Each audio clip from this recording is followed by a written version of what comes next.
Hi students, unit 4 electromagnetic induction and AC.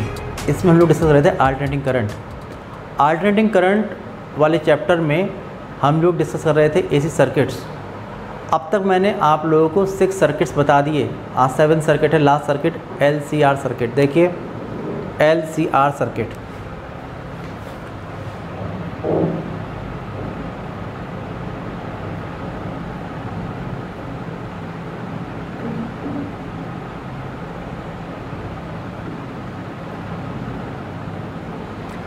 हमारे पास ये AC source है,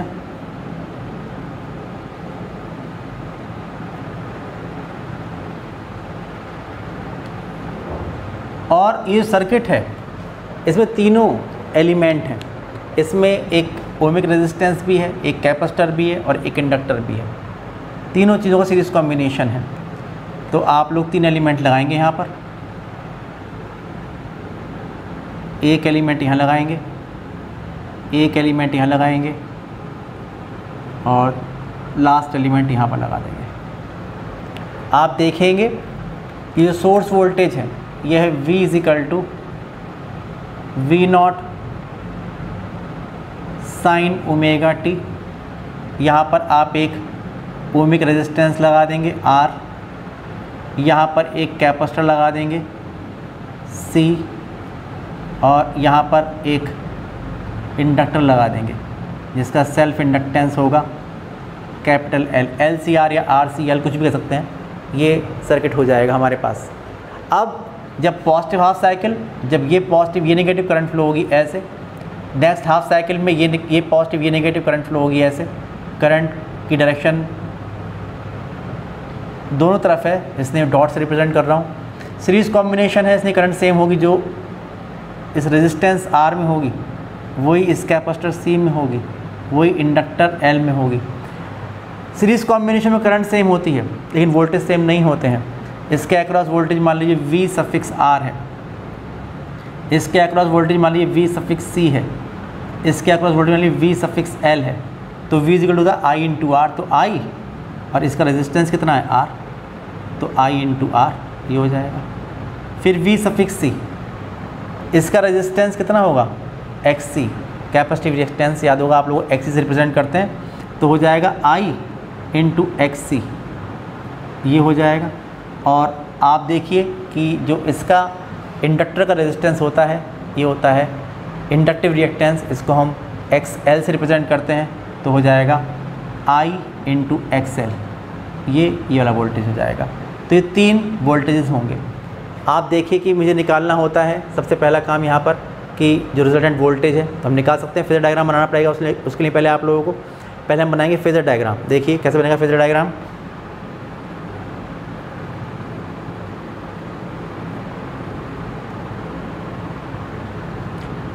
जो बेसिक बातें हैं वो मैं समझता हूँ आपको याद आ गई होंगी, हर वीडियो में मैंने डिस्कस किया है। आप देखिए रेजिस्टेंस, कैपेसिटर और इंडक्टर में जो भी कॉमन है V और I में, उसको लेंगे अलोंग X एक्सिस। तो आप देख रहे हैं करंट जो यहाँ पर है वही यहाँ पर है, वही यहाँ पर है, इसलिए ये करंट ये हो जाएगी I। फिर आप देखिए पहले आएंगे रेजिस्टेंस में। रेजिस्टेंस में करंट ये है, इसके अक्रॉस वोल्टेज है VR। आप जानते हैं R सर्किट में जो करंट और वोल्टेज होते हैं वो सेम फेज़ में होते हैं, इसलिए VR इसी डायरेक्शन में होगा। जिस डायरेक्शन में करंट है उसी डायरेक्शन में V∪R ये होगा V∪R। फिर आप आते हैं C सर्किट में। करंट तो I है और जो वोल्टेज होगा VC वो 90 डिग्री से या π/2 से लैग करता है, तो ये हो जाएगा V∪C ये हो जाएगा। फिर आप आ जाइए इंडक्टर में। करंट I है इस डायरेक्शन में और इसके अक्रॉस जो वोल्टेज VL है वो 90 से लीड करता है, तो ये चलेगा ऊपर, तो 90 से लीड करेगा।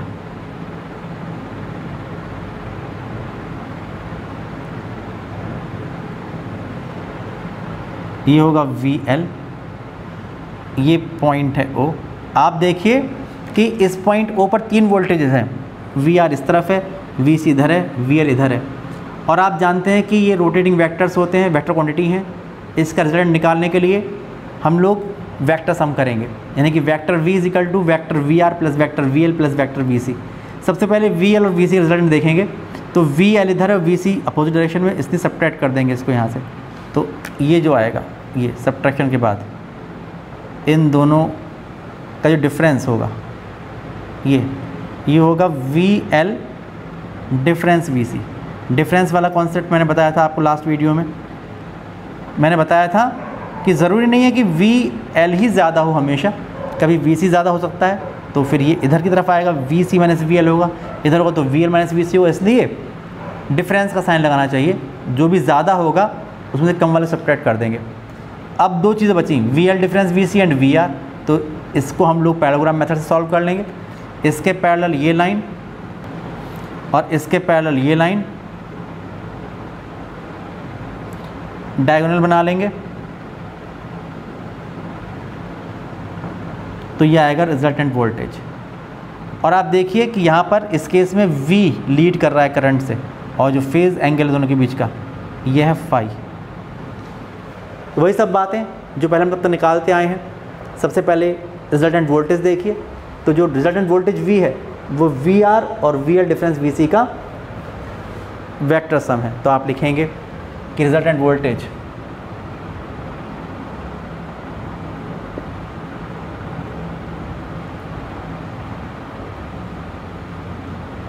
V इज इक्वल टू होगा under root V R square plus V L difference V C का whole square, V R square plus V L difference V C का whole square.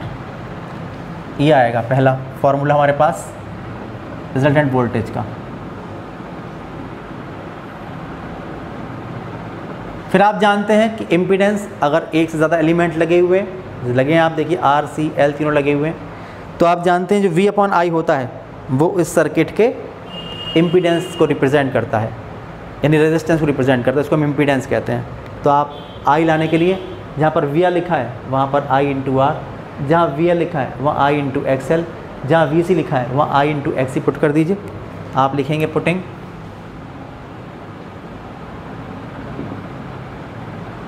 V R is equal to I into R, V C is equal to I into X C, and V L is equal to I into X L. In equation 1 we get, यहाँ put करेंगे तो v की जगह v रहेगा is equal to under root, जहाँ लिखा है V R, यहाँ होगा i इंटू आर इसका स्क्वायर, प्लस जहाँ लिखा है वी एल ये होगा i into X L difference, यहाँ होगा i इंटू एक्स सी इसका होल स्क्वायर। i कॉमन लेके बाहर लेके आइए तो v is equal to I under root R square plus X L difference X C का होल स्क्वायर। इस i को इसके नीचे लेके आइए तो v upon I is equal to under root R square plus X L difference X C इसका whole square. और v अपॉन आई जो होता है ये होता है इम्पीडेंस ऑफ द सर्किट। तो impedance of LCR circuit, impedance of LCR circuit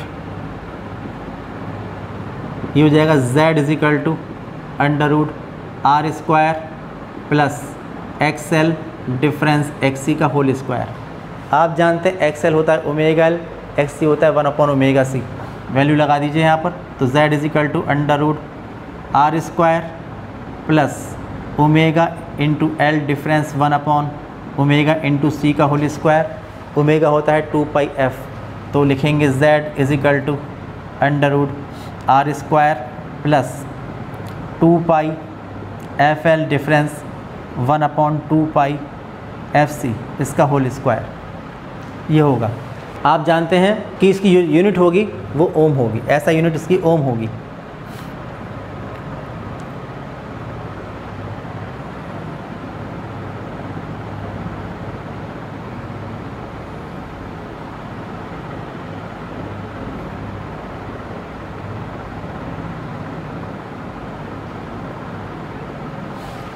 ये होगा।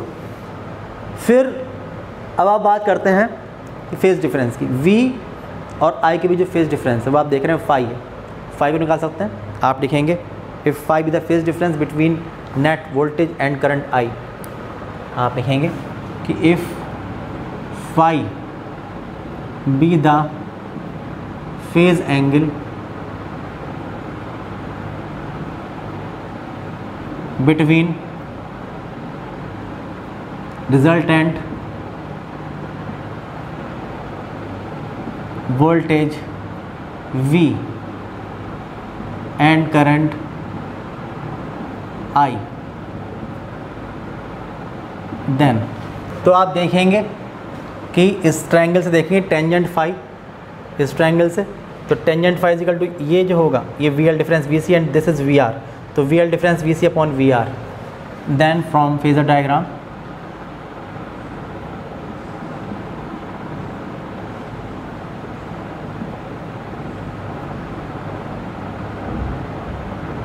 Tangent phi is equal to this V L difference V C upon V R, ये हो जाएगा। वैल्यू पुट कर दीजिए यहाँ से V L to I into X L, V C to I into X C, V L to I into are, तो हो जाएगा I into X L difference I into X C upon I into R, यहाँ से common लेके आई से cancel हो जाएगा, तो हो जाएगा X L difference X C upon R, जहाँ लिखा है एक्स एल ये होता है ओमेगा एल, जहाँ लिखा है एक्स सी होता है 1 अपॉन ओमेगा सी, तो आप लिख सकते हैं कि omega L difference 1 upon omega C upon R, ये हो जाएगा। आप जानते हैं ओमेगा होता है 2 पाई एफ, तो आप कह सकते हैं यहाँ पर जो टेंजेंट फाई की वैल्यू निकल के आएगी 2 pi F L difference 1 upon 2 pi F C upon R, ये आएगा।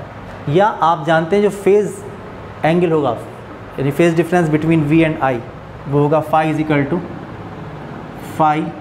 टू tan इनवर्स, या तो V L difference V C upon V are,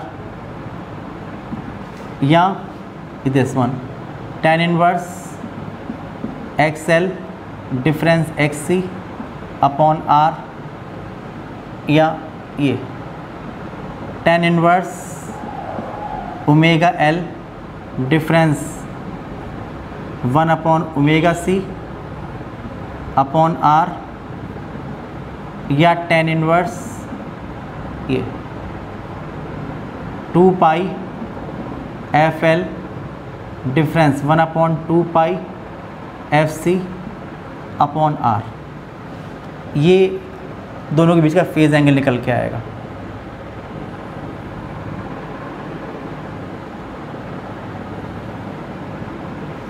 अब हम बात करते हैं कि V और I में से कौन लैग करेगा कौन लीड करेगा। तो जो डिस्कशन हमारा था LC सर्किट में वही डिस्कशन यहाँ पर भी है। आप देखिए अगर VL की वैल्यू ज़्यादा है VC से तो VL डिफरेंस VC इस तरफ आएगा और फिर VR और VL डिफरेंस VC का रिजल्टेंट इस तरफ आएगा, यानी कि V लीड करेगा उस केस में। और नेचर ऑफ सर्किट कौन सी होगी, क्योंकि V लीड कर रहा है इंडक्टिव। अगर VC ज़्यादा होगा और VL कम होगा तो VC माइनस VL इस तरफ आएगा और VR इधर है तो ये इधर आएगा V, तो उस केस में वोल्टेज लैग करेगा करंट से। और नेचर ऑफ द सर्किट कैसी होगी, कैपेसिटिव होगी। और case third condition of resonance है, जब VL और VC इक्वल होंगे तो कैंसिल हो जाएंगे, तो जो VR होगा वही V होगा और वो I की डायरेक्शन में होगा। देखिए समझ लीजिए कि जब VL और VC इक्वल हैं ये कैंसिल हो जाएंगे तो सिर्फ VR बचेगा, जो VR बचेगा वही नेट वोल्टेज होगा।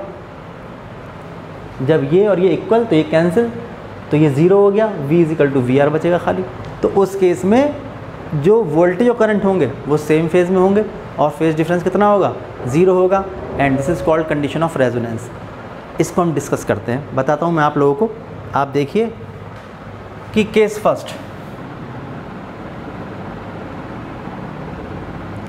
फर्स्ट में वही कि when VL is greater than VC, ये जो बना हुआ है, then V leads the current I by a phase angle phi, जो कि वैल्यू यहाँ से निकल रही है, फाई की value. Nature of the circuit,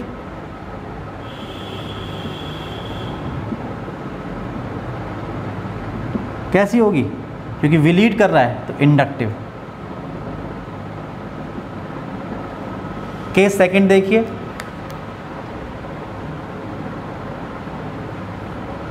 if V L is less than V C, तो बताया कि उस केस में वी सी माइनस वी इधर होगा और वी इस तरफ आएगा तो लैग करेगा। Then V lags the current I by a phase angle of phi.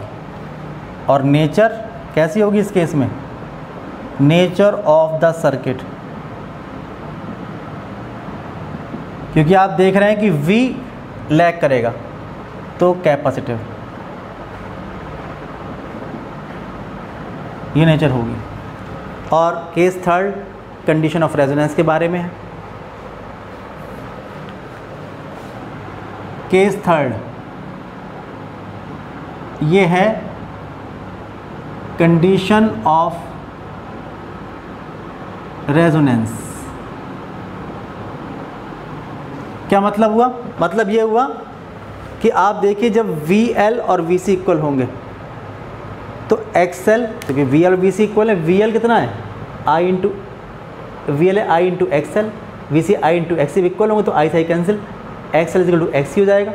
और जब XL इजिकल टू XC होगा तो देखिए Z इससे कैंसिल, तो ये टर्म ज़ीरो, तो Z मिनिमम हो जाएगा। और जब Z मिनिमम होगा तो I is equal to V upon Z, current maximum हो जाएगी, करंट का जो एम्पलीट्यूड होगा वो मैक्सिमम हो जाएगा, और इसे कहते हैं कंडीशन ऑफ रेजोनेंस। तो वही बात हम लोग कर रहे हैं। केस थर्ड में आप लिखेंगे कि when VL is equal to VC, तो इसका मतलब होगा कि I into XL is equal to I into XC, इससे कैंसिल, तो XL इजिकल टू XC हो जाएगा। तो इम्पीडेंस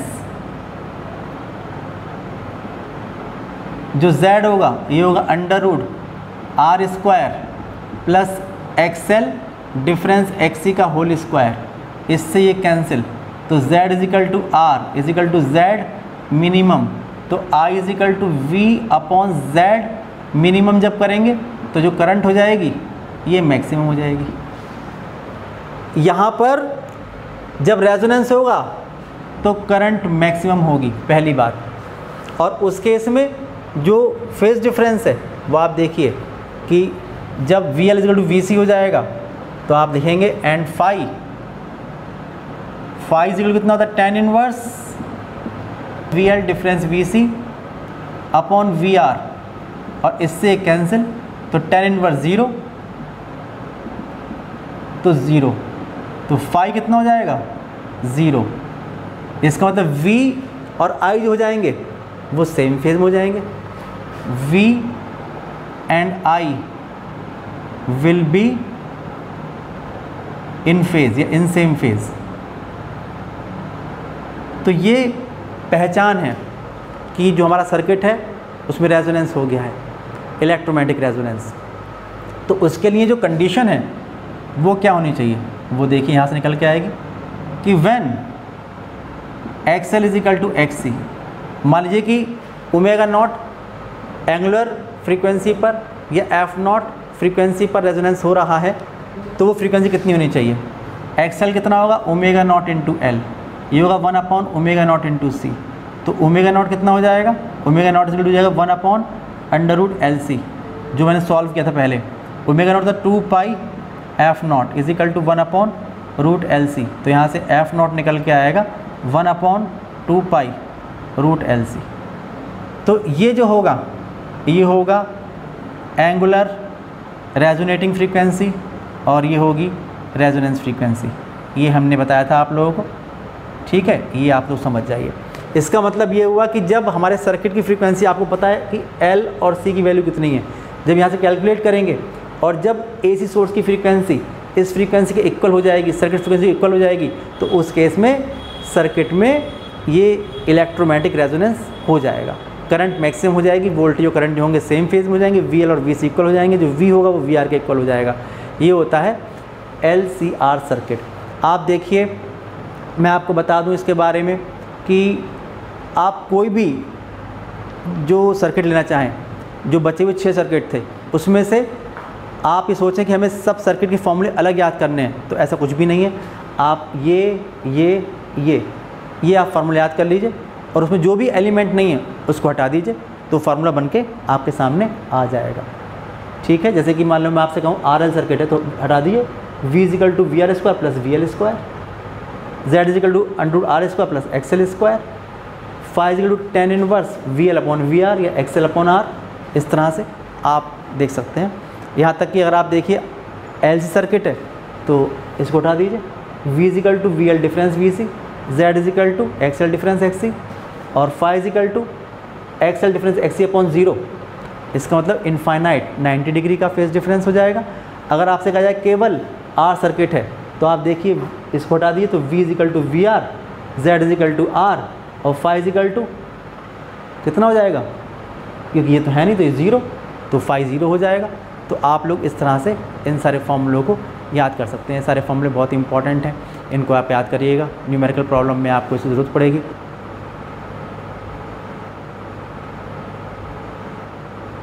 और जो नेक्स्ट वीडियो है उसमें हम लोग जो रिमेनिंग टॉपिक्स हैं उनको डिस्कस करेंगे। तब तक के लिए बाय बाय।